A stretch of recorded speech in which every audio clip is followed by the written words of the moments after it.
What's going on YouTube?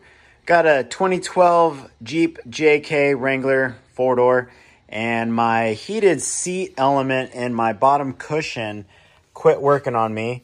The back one works no problems, just this lower one. First world problems, right?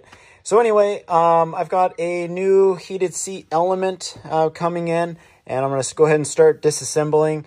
What we need to do is take out the front seat so that way we can start accessing and getting all the material taken off, and then we're going to take off the element. Basically, now I just need to start taking out this seat. First thing you'll want to do is go ahead and disconnect your negative on your battery.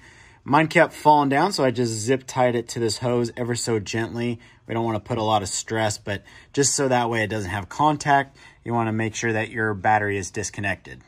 After you have the battery disconnected, you're going to want to go ahead and take out 4 bolts that hold the seat in. These are 18 millimeter. So we're going to take out that one, which I already did. I got this one left to take out. Then we're going to go to the back, and we're going to go ahead and remove these 2 bolts. Once you have the 4 bolts for the seat removed, we're going to now need to take off our seat belt, and it's going to be a Torx bit right here. Now I've read that sometimes these are 50. I tried a 50 in mine. It actually does not fit on my 2012, but the Torx 40 actually fits on mine for whatever reason. So I don't know if that's standard or not, but I did run into an issue where I've got to use a 40, not a 50. Our next step, we're going to go ahead and slide the seat back, and we just need to detach. Sorry, it's a little dark in here, but you'll see that there's 2 wires that come from the floor. We just need to disconnect these first 2. That's all we need to do, so that way it will release from the seat. For the first connector I got off, you're going to have this red, basically locking clip. You want to go ahead and make sure that's pulled back. If it's forward, it's locked. So you want to make sure that's back, and then you should be able to push down right on this tab right here, and it'll slide right off. So for this next one right here, I actually found it easier to push the seat forward and then reach under with your right hand, and then you'll be able to pull this side. And with your left hand, unfortunately I'm holding it with my phone, but you'll push this tab right where my finger is right there. There's a tab, and you can push that with your left hand, and with your right hand, grab on this plastic piece, and then you'll be able to disconnect that second connector. On to our next step, we're going to remove the recliner bar here, and basically inside, it's really tight. Let's see, there's a cotter pin, and on mine I have, oh, I just can't get in there. You can barely see, but basically there's the cotter pin is basically going like that. You'll see 2 of the wires there, and then there's the U part. What we're gonna do is go underneath and grab it with a pair of pliers, and we're gonna pull the cotter pin down. And just for reference, this is what the cotter pin looks like, and it's sitting just like that. I actually took my pair of pliers, and from the top, I was able to push it kind of down, and then I had a nice good bite from there to be able to pull it down. So now this should just pop right off like that. Now we need to remove this guy here. This is what raises the seat up if you have that option. And we're just going to use one of these plastic for removing your plastic pieces in your car. We're just going to get a lip right underneath there, and off it comes. Got another Torx bolt we got to remove. I'm guessing that's probably a T40 for my case. And yep, as I was suspecting, it is a T40 for this one. So we're going to go ahead and remove this guy. And something that I found helpful is with your left hand, hold this down, then take your Torx bit and then go ahead and loosen that up. Otherwise, when you go to torque it, it already starts to pull this down. So I just kind of want to step ahead and make sure that this is down, and then I was able to break that loose. Once you have the Torx bolt out, now this guy will just pop right off like that, and then we're going to be able to access getting this material off. For pulling the seat out of the Jeep, I went ahead and slid the seat forward, and then I reclined the seat forward as well. And as you can see, we're going to be able to shift and just pull it straight out. There we have it. The seat has now been removed. It's also a good time to kind of go in here and see if you have any loose change or French fries or any other things, but good time to kind of clean up this area if you want. Now that I have the seat removed, what we need to do for getting the cushion cover back is this guy right here. There's a lip inside, and so what we need to do is pull this basically down and now go over. To me, it's a two-hander. I used one hand here, one hand there, and was prying this down. Now that I've got it loosened up, we can now pull this down, and now our seat is going to release from here. And then we've also got here on the sides, kind of the same drill. We're going to need to pull that back like that. And the same thing. Here's another plastic right in here. There we go. Just pulled it from the top there and work our way down to remove the cushion, or I'm sorry, the cover. But you get the point. It's hard one-handed. So then we can flip the material back next. Now you will see that there are hog rings already in here. We're going to need to cut those. And then you're going to want to make sure that you have new hog rings, because we're going to need to put that back in. You also want to make sure you have hog ring pliers. And how this works is I already have a hog ring in here, but when you go to assemble it, you'll have your hog ring, and then with this, you squish it down and you'll be able to connect it back in when you go to reinstall this. All right, now we need some wire cutters, and we're gonna go ahead and start clipping all of these hog rings. Once you get your hog rings clipped off from the front row, there's gonna be another one back on that side, and then there's gonna be another one back there that we're gonna have to clip. Oh my gosh, these hog rings are never ending. There's another one. So it looks like we have 11 total that we're gonna have to deal with. So one more in the very rear back on that side, and one more in the very back. Yeah, I gotta peel up the cover a little bit more, but there is another one back there that we'll need to do, and that'll allow us to get further back. For disconnecting the electrical connector, we're gonna wanna, you can actually reach your hand in, or it's right underneath the foam, but you can see this wire coming out. Basically, you're gonna have to disconnect it from this connector, and what you'll do is just press this guy in, and then this will just slide right out. So now we have our heated seat element disconnected. I'm also going to remove the back seat so I can get this cover around the seat belt. Also to not only just because the seat belt, there's a bolt you can undo to take it out, but I don't see a point to do that. If I have the back seat off, then this whole material can come back.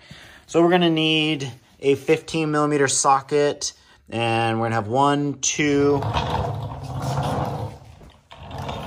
and then on this side, we're gonna have 3 and 4, and then we'll have our back seat off.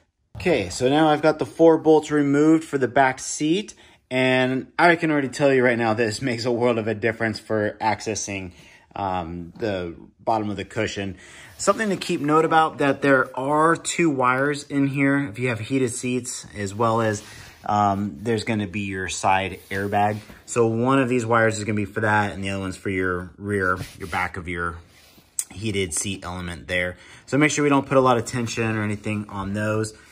And as you can see now, I clipped that last hog ring on this side. I'm actually going to leave this one here. I'm not going to bother cutting more than I have to, because now I have full access to the heated element. For getting off our heated element, you want to use either a heat gun or a hair dryer. You don't want to go crazy hot and melt this. You just want to heat it up, because there's adhesive that's holding this in, and we don't want to just tear this up. It'll start ripping up the foam. So we want to warm this up, and then we can start peeling this back. I'm gonna go ahead and start on that. I'm gonna use the lowest setting on my heat gun and just start warming this guy up and slowly peeling it back. And as you're heating it up, you can take your other hand and you can start peeling this back. I got a little bit of foam that came off right here, but hopefully, you know, the next pad element will just seat right in. I think it's gonna be the inevitable no matter what. You're gonna pull off a little bit of foam, but by using this heated gun, then that's gonna help with not pulling off as much foam. So I'm gonna continue on. I'm just gonna keep heating and slowly peel this off. Take your time, guys. It's just kind of patience is the virtue with this, and just slow and steady wins the race. So I'm gonna keep heating and just keep slowly peeling back until this is all removed. And just to show you, I'm just keep heating from the top, and this is slowly peeling off. So I just keep heating it and pulling it off, and so far, I'm not pulling up a lot of foam. It's pretty successful. So just keep at it, keep just hitting the top, hitting the sides, and just keep slowly peeling. But slowly but surely, it's coming off. There we have it. Now the old element is off. Not too bad. It looks worse than it is. You can actually see on this side, you know, where foam stayed behind. But as long as you got this really hot, I actually ended up putting on a glove on my other hand while I was pulling, because it gets really hot with a hairdryer or a heat gun. You know, and examining my old element, you know, this is where power comes in, and there's already some yellow kind of burnt almost. So I think this really is my culprit, that the heated element was bad, just burned out. And I'm guessing right there is kind of where it started. But again, you know, 50% of these Jeeps have this issue because there's multiple suppliers. And I just got a bum one in my 2012. So anyway, again, first world problems. And a lot of guys in Jeeps don't give a crap about this anyway. But, you know, I want to keep my Jeep nice. And I like having heated seats for when I go snowboarding or up in the snow. So anyway, now I'm just going to do the reverse. Going to take the new heated element, and it comes already with adhesive, so we can just lay this down and install it and just start going in the reverse order of putting everything back together. And here is the new element that we're going to be installing. Now, something to take note is when you might look at your old one and see that you have a different model number for the most current one. Supposedly Jeep has done a few updates with these. So for my 2012, this is the correct one. I may recommend actually checking with your dealership, as I did, and make sure that you're getting the right one. I've seen other ones on probably newer years where they have a sensor that gets attached here. So you'll definitely want to double check and see what year your element is. But yep, let's continue on. We're gonna now go ahead and stick this guy on and start rebuilding this whole seat back together. All right, I have the adhesive side down and already stuck on now, and looks good, nice and center, pretty much in the same pathway as before. Now we're gonna take our, this is the sensor, so we're gonna take now our connector for the electrical, and we're gonna go ahead and put this back down, and then we're gonna run this underneath the seat just like how we pulled it out before. The fun part really begins now. Getting this all assembled back together. Earlier I stated that you're gonna need hog rings and pliers. If you don't have any, I'll put a link down below for a cheap set I got on Amazon, because it'll probably be a one-time use for you. Just like me, I don't ever see myself using these again. So what we need to do now is basically kind of, I think maybe the term is right, is hog tie these back on.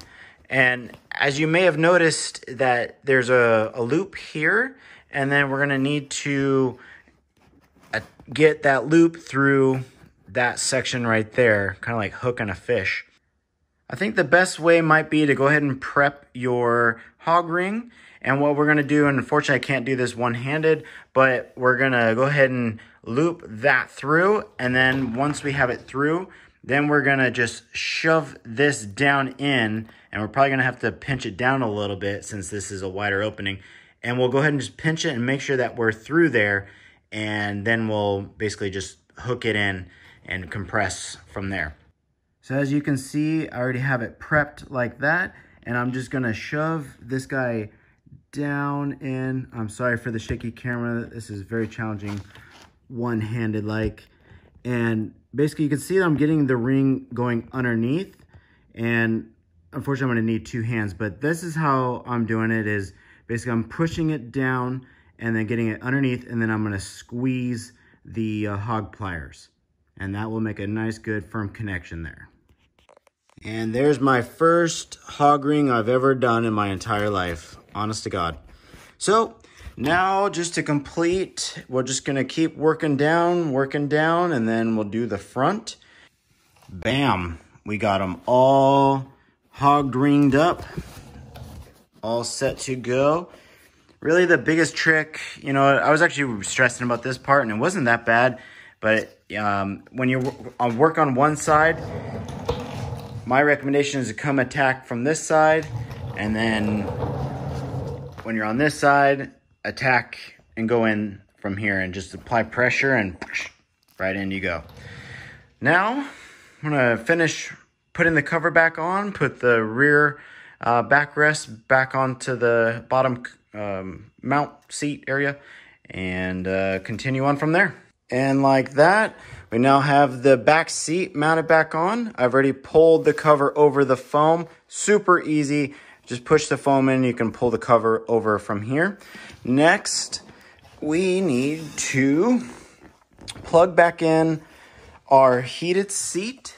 So we have our cable coming out. This guy is just gonna go back into its spot.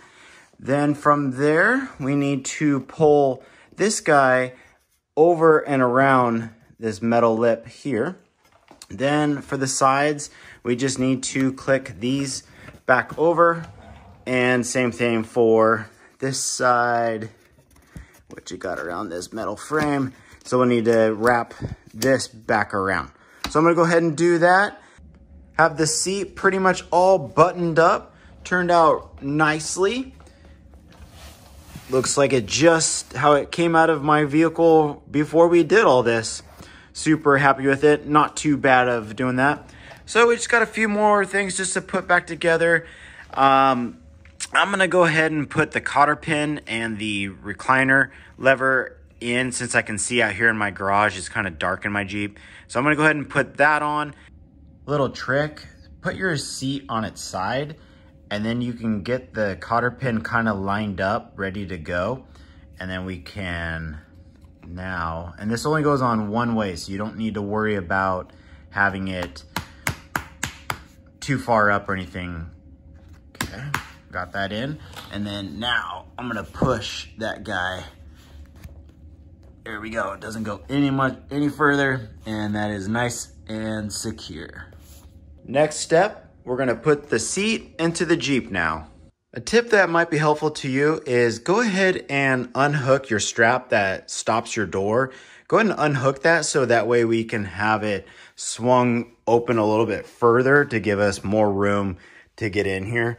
And if you're not familiar with that, it's just on this hook. You just take the loop and you just unhook it from here. And that way it'll give us a little bit more room to be able to get into this space here. In fact, when you're taking the seat out, I wish I did it this way because it'll make it a lot more easier, more room instead of tightly coming out. And we'll want to go ahead and bolt our seat back in. Now you're going to want to get or use your torque wrench.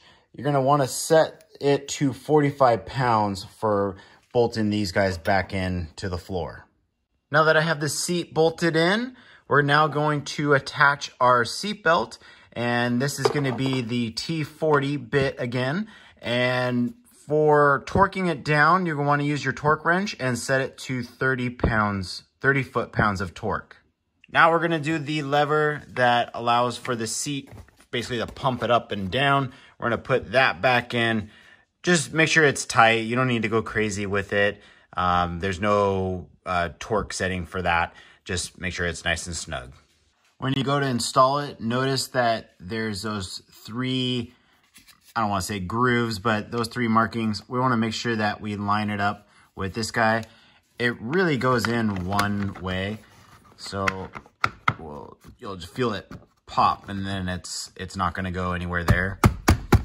And then we'll go ahead and put our Torx bolt back in. Then we'll put our cap back on. Bam. Getting close to the end.